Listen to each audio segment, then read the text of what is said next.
ফিলিস্তিনের পক্ষ নিয়ে ভিডিও করার কারণে আমার আইডিতে আজকে লাস্ট ওয়ার্নিং দিয়ে দিছে। হয়তো আইডিটা যে কোনো মুহূর্তে বন্ধ হয়ে যাইতে পারে অথবা ব্যান হয়ে যাইতে পারে, তবে কোনো দুঃখ নাই যদি আমার আইডি ব্যান হয়ে যায়। তবু আমি ফিলিস্তিনের পক্ষে কথা বলেই যাব, মাজলুমের পক্ষে কথা বলেই যাব, ফিলিস্তিনের উপর যারা বর্বরতা চালাচ্ছে তাদের বিরুদ্ধে কথা বলেই যাব। সেই সাথে আমার সকল অডিয়েন্সের একটু সাহায্য চাচ্ছি, আইডিটাতে বেশি বেশি কপি লিংক করে দেন, ভিডিওটা রিপোস্ট করে দেন। হয়তোবা আপনাদের এই সহযোগিতা আইডিটা থেকে যেতে পারে, যদি না থাকে তবুও কোনো দুঃখ নাই, আপনারা না করলেও আমার কোনো দুঃখ নাই। কারণ আমি একজন মুসলিম হিসেবে অন্যায়ের প্রতিবাদ করা আমার নৈতিক এবং ইমানি দায়িত্ব, যেটা আমি সর্বদা করে এসেছি এবং করে যাব।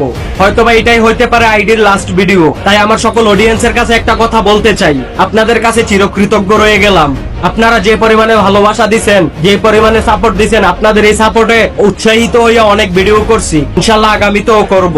সবার জন্য ভালোবাসা রইল। যদি আইডিটা থাকে তাহলে সবার সাথে হয়তো দেখা হবে, নয়তো নতুন কোন পরিবেশে দেখবেন। ফি আমানিল্লাহ।